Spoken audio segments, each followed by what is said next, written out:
Hey, I'm William Shealy, and I'm Superintendent of Landscape Planning and Operations.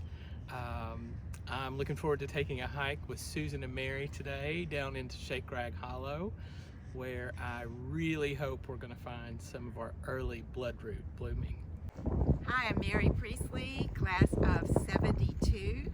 I am volunteer curator of the Sewanee Herbarium, and I can't think of a more fun thing to do on a spring day than to hike in Shakerag Hollow with Susan and William. Looking forward to seeing what we'll see.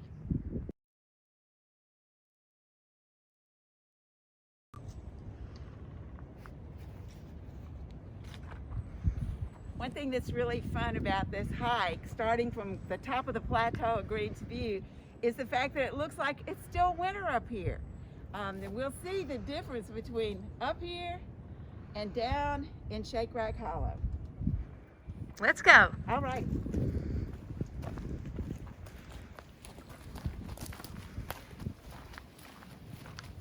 Coneflower. We'll find some real pretty ones that are nice, but yeah, you're going to find that. What a good eye. Some just like new leaves coming up and partly marathon. So they're almost all pruned.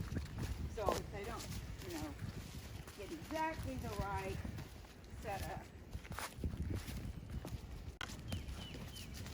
Hubcap. And I found what I thought looked like a hubcap. And this guy's looking on my head again.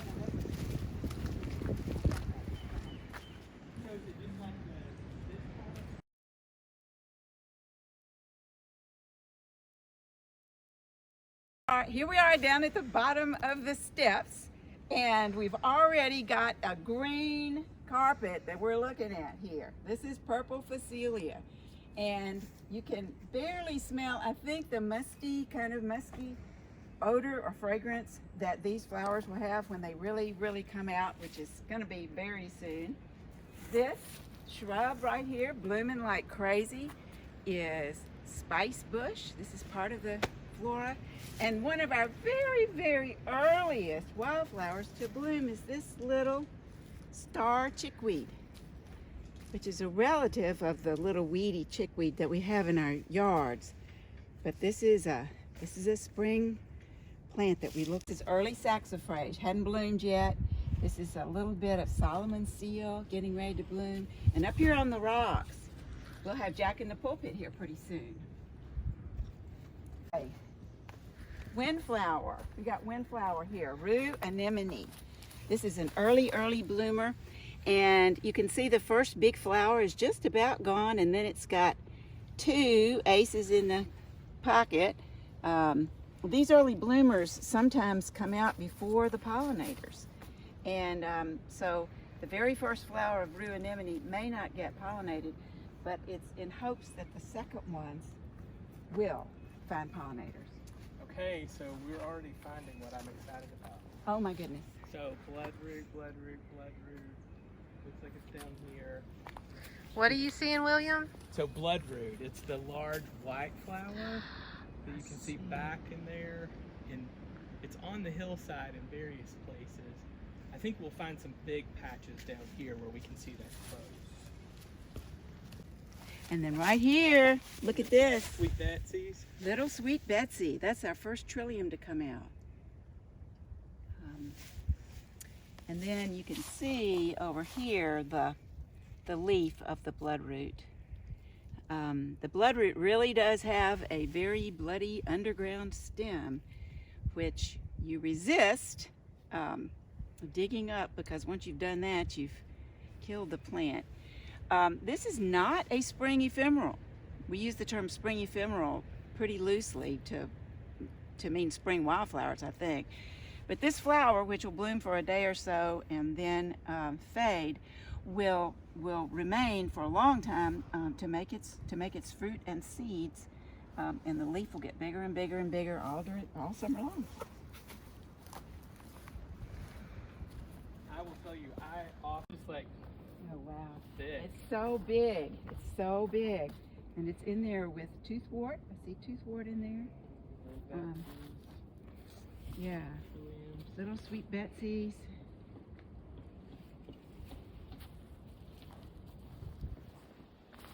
windflower. You know, one cool thing about at least knowing the names of these plants is that you can communicate with other people about it, because at this time of year, they're all little white flowers, little white flowers. Here's toothwort, another little white flower, and the windflower here in together with each other. Mary, do you think this is the beginning of delphinium? Oh, It whoa. looks like it's getting its Yes. buds on it. So that's a bright purple one that we might see a little bit further along, a little bit more developed. They're really budded really nicely. Spring beauty. A few little guys. Yeah, so Spring Beauty, which is right here, this is the Carolina Spring Beauty. The Virginia Spring Beauty is all over the lawns on campus now, at the EQB Monument and Manago Park and everywhere. And I tell people that when they see the Virginia Spring Beauty on the lawns, they need to scramble down here into Shakerag, because the other wildflowers are starting to bloom as well.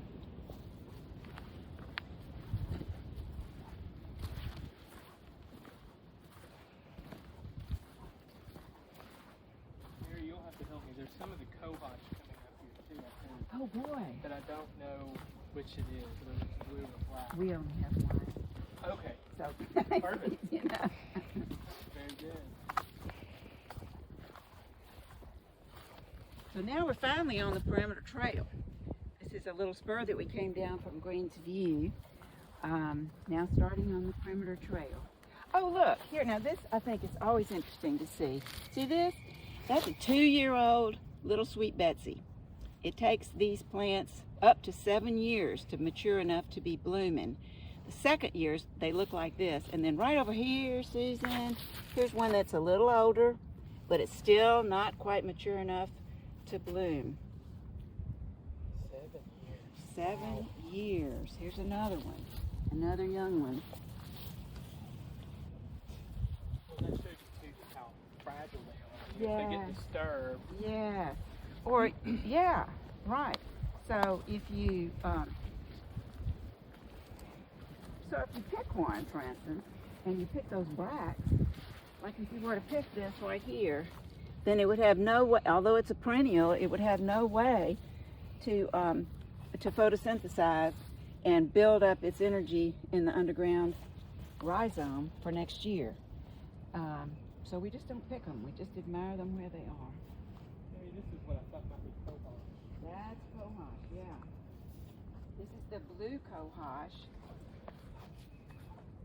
Maybe we'll see some flowers here in a few minutes. And tell me again what this is. This is blue cohosh. Cohosh is a common name for a plant that has medicinal powers. I'm not really sure what the medicinal use of blue cohosh is. I do know that black cohosh is used today for female problems. This is going to have a yellow flower. We'll see it, I think, a little further along. Blue cohosh.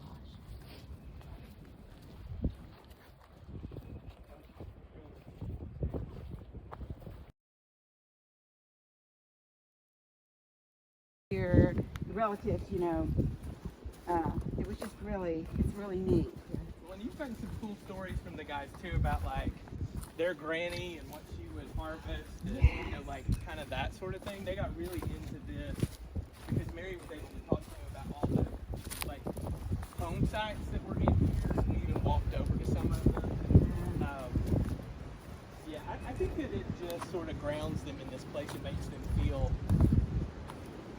they get to experience the specialness of it, you know? So Mary takes the facilities management. No, it's the grounds crew. The grounds tried. crew? They're the only ones who'll come with me. I invited the facilities management crowd, and I think 2 people came and they didn't want to go very far. So, I mean, the other people, other facilities management people. But we just do it. But you it's know, the if you kind grounds of crew. figure They'll it- do anything. They'll It's do part of our anything. work, you know. We get out and sort of see what's going on the domain, and Harry tells us about what's what. They get to ask questions. It's just a huge treat, and I've just missed it so much. It's a hard job for those guys It is. and gals. Oh yeah. So here's a here's our first violet. I think there were some little common blue violets up in the grass, up in the parking lot. But this is a little sweet yellow violet. The blue ones are actually edible. The yellow ones could make you sick. But they're so pretty. Yeah. So I really love having red salads. Oh, yeah. So tasty and sweet. You've got good taste buds. I think I do it too, but it's just for the look. A little bit of kind of give it a sweet tea. Yeah. Yeah. But Very. you're right. I am excited about this color of it. And it's sort of right at spring business. Yeah. I'm looking forward to red pepper. I don't want to wish spring away, but I do like that. Here's some of the Dutchman britches. Oh yeah. So we're getting into the Dutchman's britches now, and William just saw this little cluster right here, still kind of green, so still coming on. They're getting better over here. Getting better over here. More white and yellows Oh yeah. here and a nice little patch. So these are supposed to look like those blousy Dutchman's trousers. They are pollinated by long-tongued bees. And bees apparently are some of the really most intelligent insects we've got around. And the bees figure out, pretty soon out, let's look at this one, that they can actually bite little holes in the tippy ends of the breeches, because that's where the nectar is. So to avoid doing the job they're supposed to do of pollination and going in this way, they just nip little holes in the tips and suck out all the nectar they want. It is beautiful. Now, Dutchman's britches is a spring ephemeral.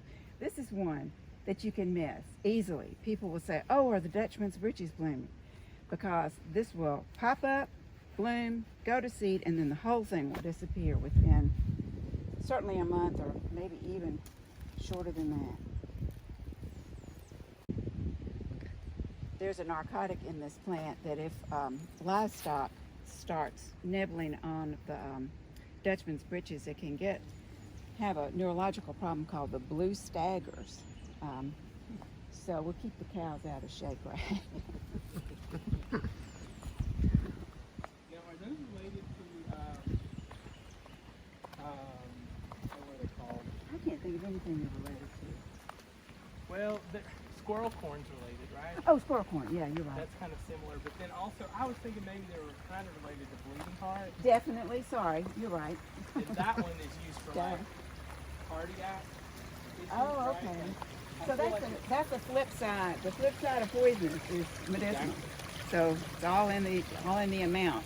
I may not be right about that though. I was just thinking that the bleeding heart might have some sort of a heart medication component. I've heard that at some point. Yeah. Oh, I'm sure you're right. So this stream that we're going to cross is spring fed. It comes from a little spring that pops out underneath the sandstone. That means you're down on the limestone bedrock now. So all these plants that really like a calcium-rich, less acidic soil will start to pop out now more and more. Oh yeah. So here's Christmas fern and its new leaves. It's all, every fern new leaves are all called fiddlehead. And then these guys, the spice bush, are getting their leaves. So Oh yeah. it's like the blooms are kind of done now down at this elevation, and the little tiny green leaves are starting to come out on it.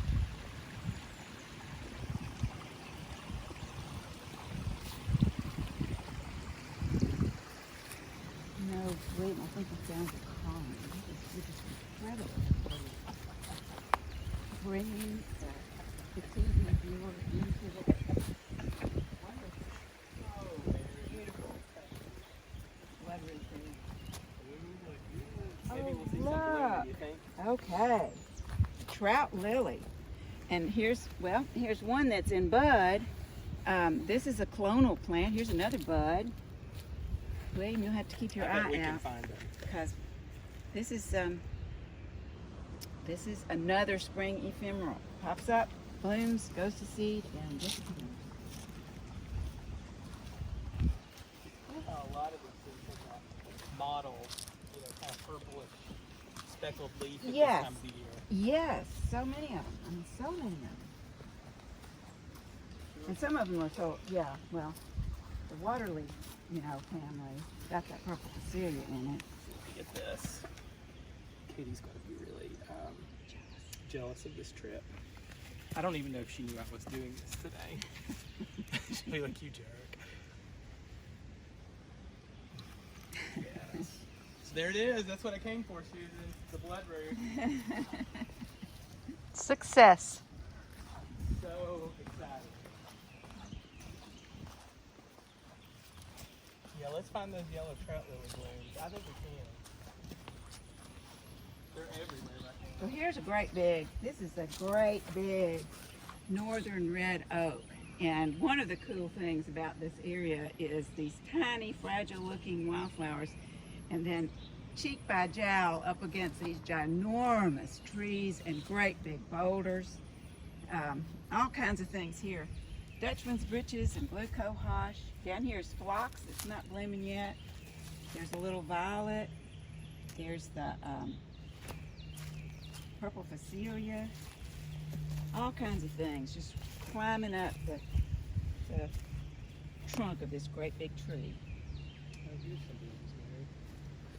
Yeah. A handful of them back there. So, I bet we'll find them close on the tree. Oh yeah, here's some nice ones. That are really open and closed. oh yeah, lovely. Spectacular. This is the Trout lily.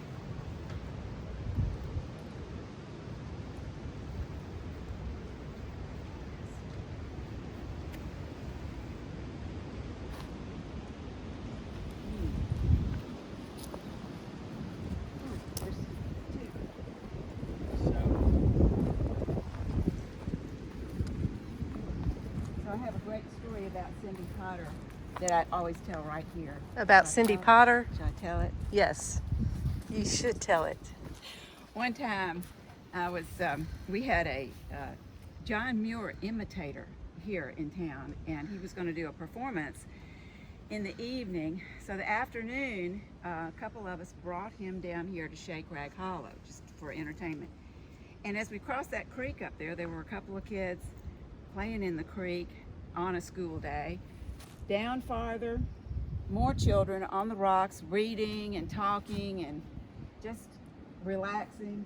And we get on down here farther, and it's Cindy Potter's 6th grade class from St. Andrews.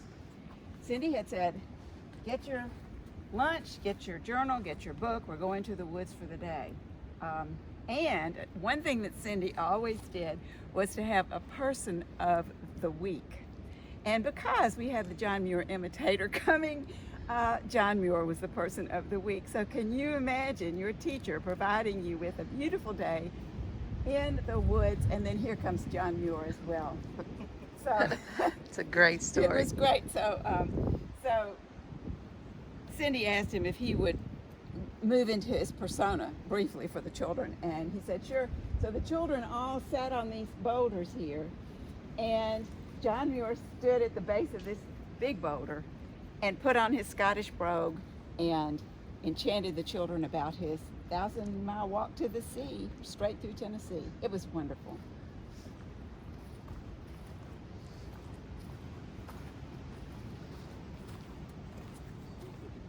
She's such a cool lady. She really is.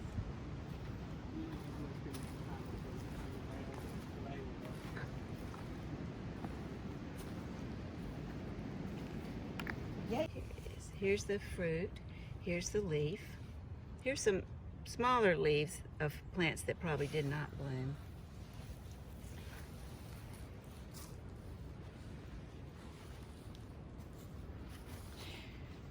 Where did I see that?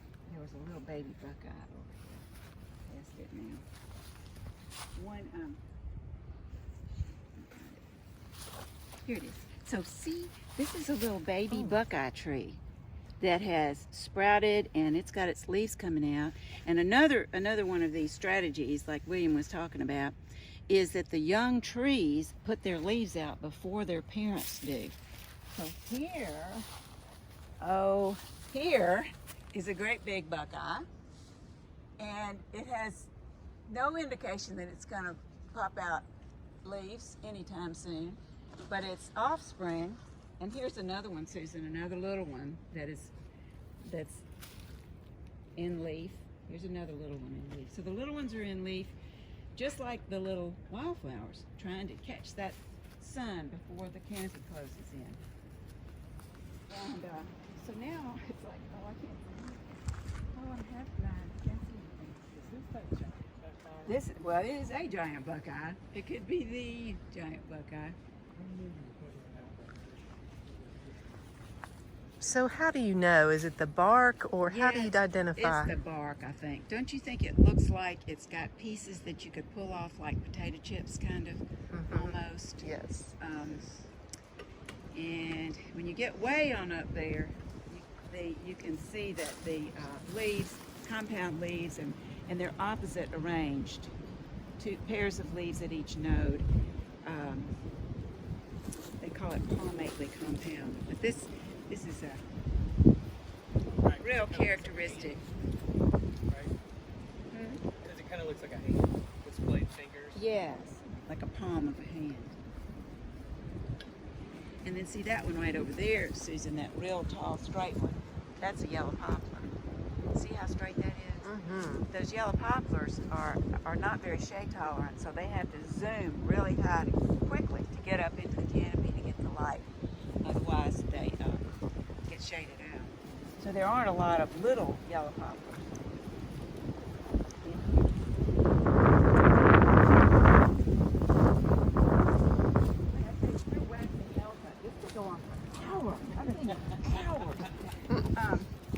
Here's a big patch of blue cohosh.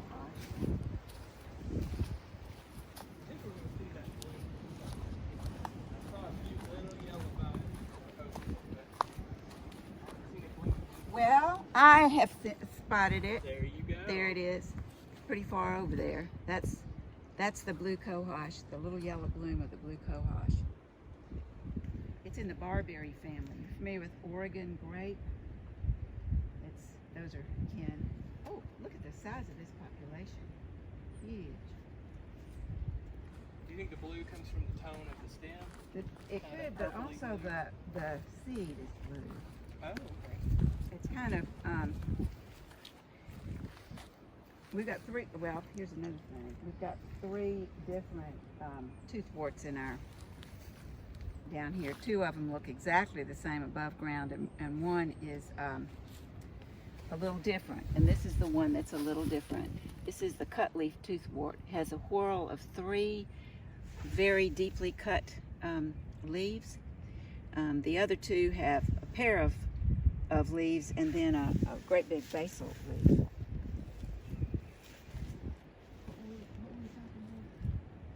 This is another yellow poplar. Look at this. Look at that. Just amazing.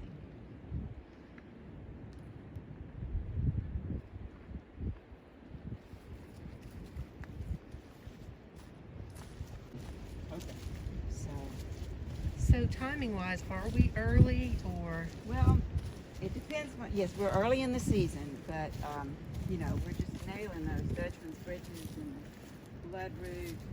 So we're right, and the Trout with the lilies. So those are all early bloomers. This is going to be a later bloomer. This is the Trillium grandiflorum, the great white trillium. See, this is a young one. It's not blooming. But this will bloom a little bit later. Oh, and here's the salt and pepper. See that little thing? It's called Harbinger of Spring, and it's one of the very, very first ones to bloom. There's a little stone crop down here. That I don't think I noticed along the trail. This is a little succulent, a little sedum called stone crop. Usually you find it up on the boulders. Guess it's found a little rock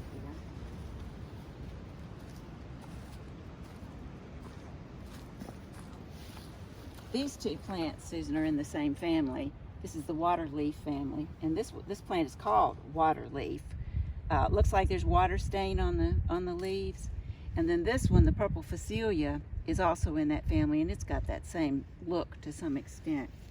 The water leaf will bloom after everything else, pretty much, late in the spring, after the crowds have come and gone. This is an interesting strategy here. See this tree with all this little fence work around it?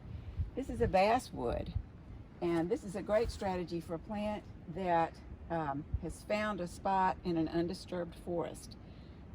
It's found a spot and it's going to hang on to the spot, so it sends up all these young sprouts from the roots, so that when the mama plant keels over, at least one of these will take over the spot.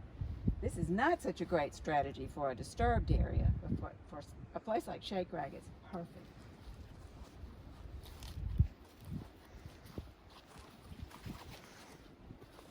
How did it get the name Shakerag? Do you know? Oh, yes. William, you tell I don't think I know. Oh, come on. I don't think I do know. I really don't. Well, there was a moonshiner down here, a very secretive moonshiner who didn't want anybody to know his location. And the story is that you would come down and shake a rag. He would see that you have come down with your shaking your rag. You leave some money under a stump, go away. He comes out, brings the goods, takes the money, and then you come back later and pick it up. Nice. So, Shakerag Hollow. I'll show This you. is the biggest persimmon tree I know of.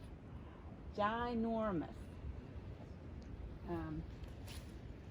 Great big persimmon tree, and I guess it's a male. I've never seen any persimmons down here. So tall, too. Yeah. Here's your Hepatica. Oh, good. Yeah. Here's Hepatica. And another name for it is liver leaf, because the leaf supposedly looks a little bit like a liver. This is, when before modern medicine, when people were just grasping around for cures for various ailments, they came upon the idea that God left a signature in the plants for people to recognize, to see what they could use the plants for, called the doctrine of signatures. This looks like a liver, so this plant was used to treat diseases of the liver, including cowardice. That's lily liveredness. I don't know how effective it was, but that's a really good example of doctrine of signatures. And would you eat it? Or how would you I don't use know. it? Okay. Yeah, I guess you'd have to if it was a liver problem. You'd have to. Now here it is with a little lavender on it. Oh, Sometimes they're nice. different colors. Yeah. These almost can look like Easter eggs. They can go, here, look at that one right there. Very pretty. Cool. And George Ranger used to see it down Twin Creeks. Oh, just a hammer. Yeah.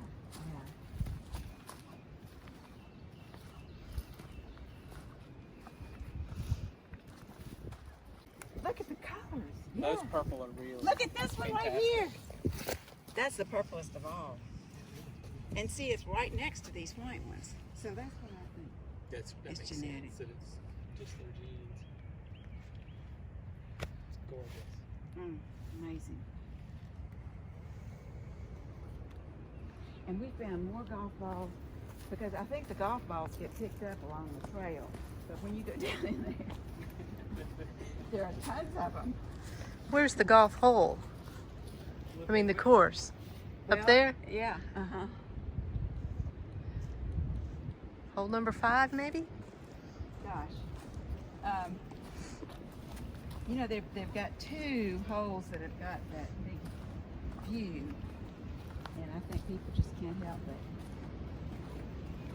whack a couple of balls out in this direction.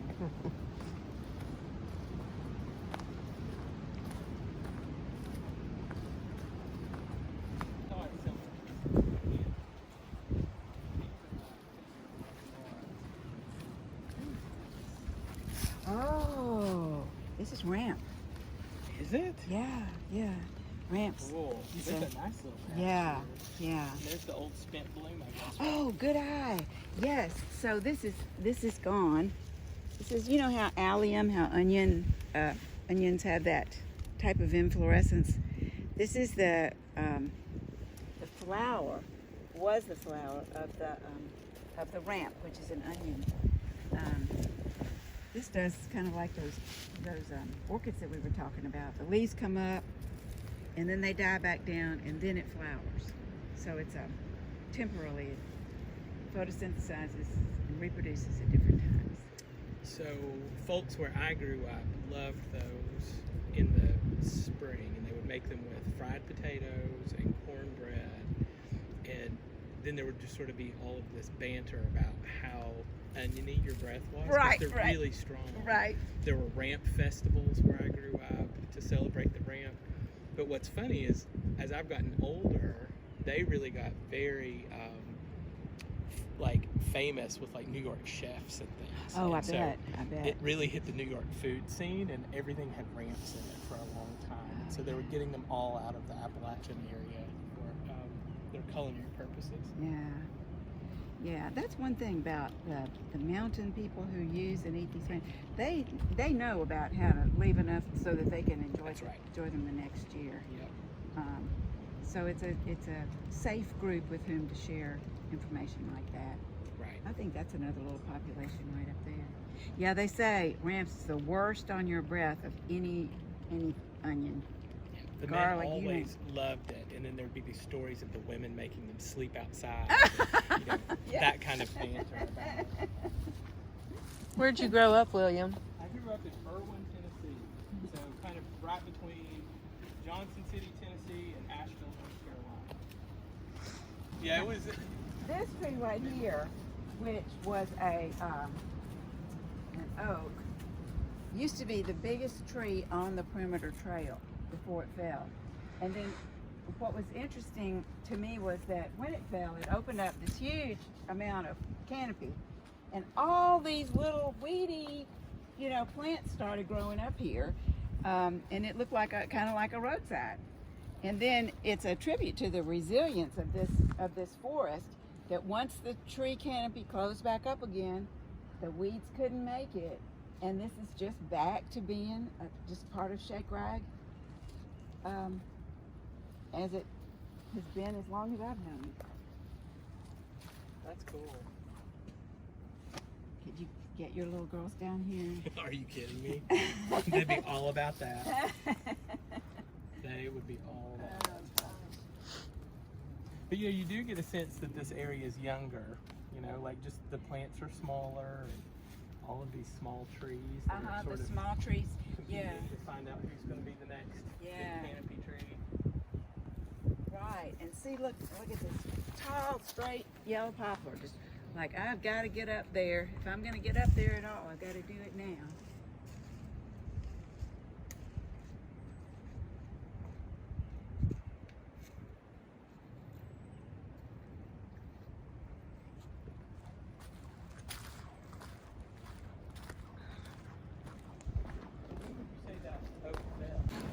This is about gone. This is not a good example. This is Piazza, which is a scarlet cup fungus. And I mean, this is, pretty much come and gone. But it's part of this flora, this spring flora. Bright red cup fungus. Piazza. Oh, look, yes. Here's a first. Here's flop.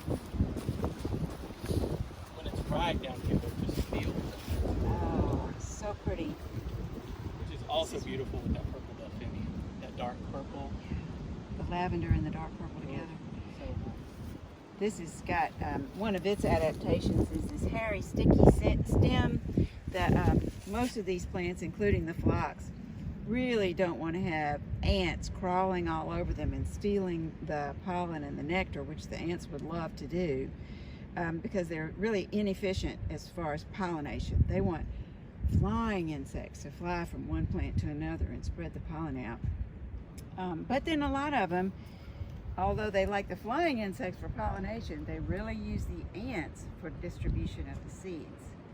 A lot of times they'll have the seed will have a little yummy oily bit on the side, a lysome that the ants like. They carry the seeds off to their ant hill and really plant them there and eat the lysome off the side. Yeah. So this is, see those two beside each other? That's a wonderful shagbark hickory on the right and a buckeye on the left. Shagbark hickory is another plant that is characteristic of this flora down here. We've seen a bunch of them. Yeah.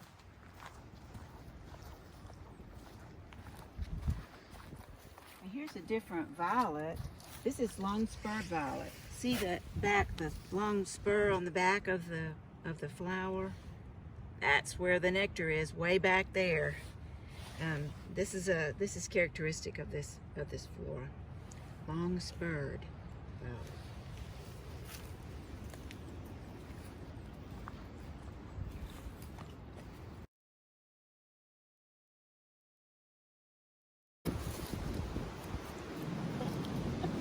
Like a big,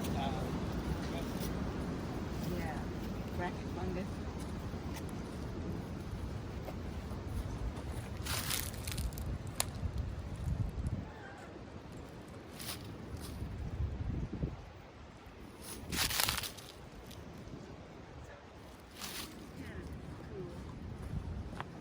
We're seeing the Mayapples just coming out, but see, look at this one. This is obviously going to have 2 leaves and a little flower. Those that have 2 leaves will have flowers. This is just got the 1 leaf. That's a pair of leaves with a flower. Oh, this is all coming out here. So Mayapples are very, very poisonous. But the flip side of that is that they're also medicinal. There's a suite of chemicals in them called podophyllins that have been used for treating various kinds of cancer. The podophyllins inhibit DNA formation and RNA formation, so they inhibit cell division. So that's why they've been used against cancer. Yeah. See that big, That's fat, pretty gratifying. slow? That's probably a gravid female. She's all over the place. You know, we've been talking a little bit about the interconnectedness of all this stuff, and I love seeing those big, slow female bumblebees. So she's overwintered. She will then build herself a nest, lay all these eggs, have all these worker bees come out, and then they will pollinate the next flowers that come out. So it's all, including our crops, it's all very connected. So this little flora here is actually supporting our food crops in our garden flowers because it support these early pollinators.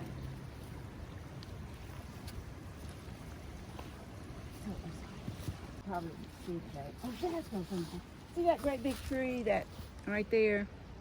That is a sycamore, and these are sycamore leaves here. These big, heavy, orangey ones. So we're always coming from the other direction, and when you get to the sycamore, then you know you're almost to the poppy fields. It's sort of a landmark. doctrine there. There's some Curator starting to do its thing. Oh, it sure is. Yeah, foam flower. So this is what William saw up at the top, and it really wasn't in bloom, but there's a real sweet one. Oh, I see. With a sort of triangular inflorescence. They're just starting. That bloom will get much more fluffy and white and bright and pronounced. The scientific name is so pretty, Tiarella cordifolia. Tiarella means little crown, and cordifolia means heart-shaped leaf. So it's got little crowns for flowers and heart-shaped leaves. Oh, Look, now we're getting into the purple phacelia. This is a typical habitat for the purple phacelia, up on top of these rocks. this plant is a biennial, so the ones that are blooming there are in their second year. They'll bloom, go to seed, and then die, and then next year there'll be a different population that's in their first year now, will bloom next year. So some years we have this incredible bounty of purple phacelia, and some people just love it and other people just have to put up with it because it really does have quite a fragrance. But it's an interesting part of the flora. What are we looking for? Well, George Ramsor saw and pointed out to me a pink Hepatica. We saw these beautiful white ones and lavender and purple. So when we say pink, Today. are we looking for this kind of pink? Yeah, pink. So that bright. So like pink, yeah. So like that one, you know, they've got a white patch, you go over there, those are definitely pinker, right? They like are. They're not blue. by They any means. are pinker. You know what? I think that's the one. No, I think you that's found it. not. That's about as pink as you could ever find one. Well, let's find some more. I bet if they're here, right?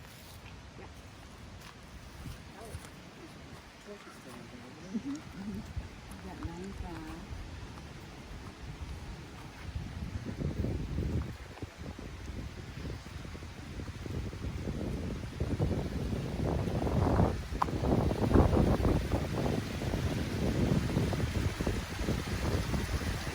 Now this will be coming along very soon. This is either a bellwort or Solomon seal.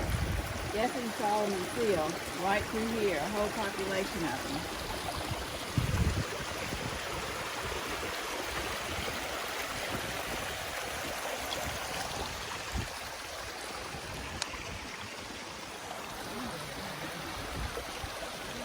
Oh yeah, there's a little stone top.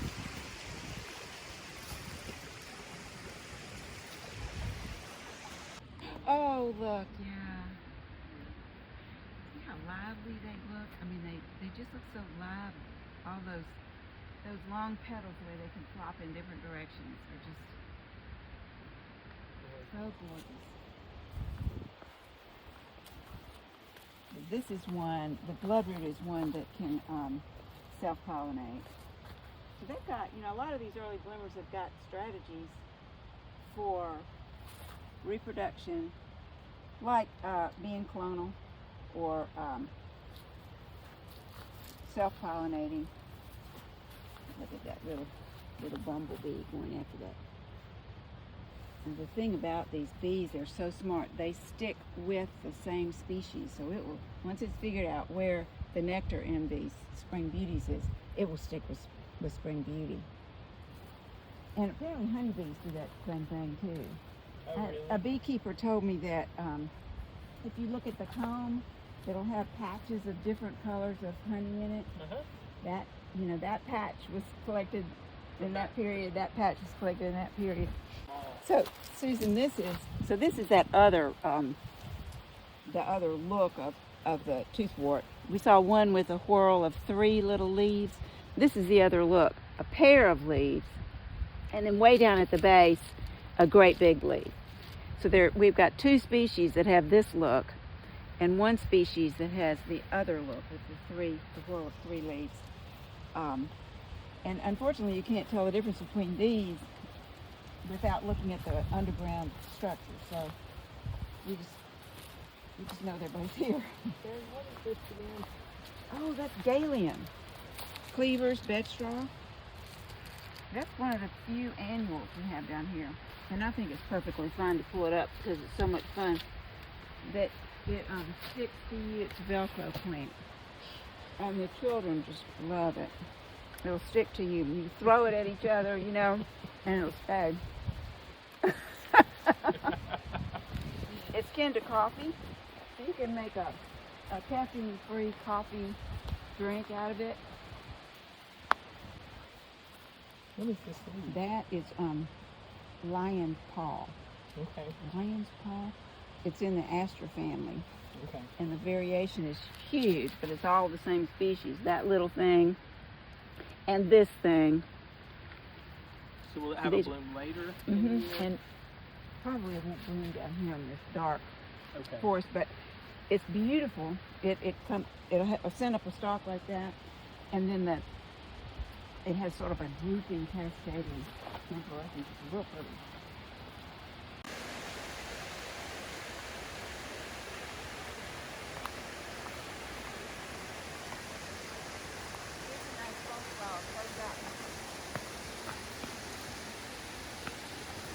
Oh, here it is.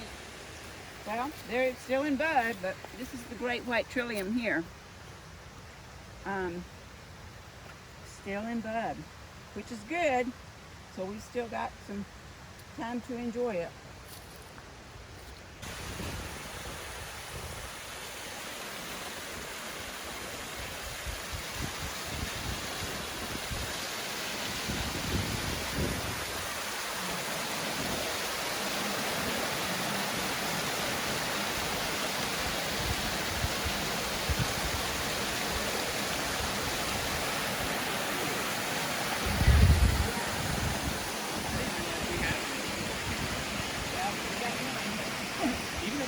So this is yellow wood, which is a rare plant, and it was really, a little scary when it had to be cut off not too long ago, but it's taken off again. It's in the bean family, the legume family. So this is the tree that blooms in front of the hospitality shop every year that everybody asks what those big white, kind of wisteria-like blooms are. They're really rare in the woods. Yellow wood.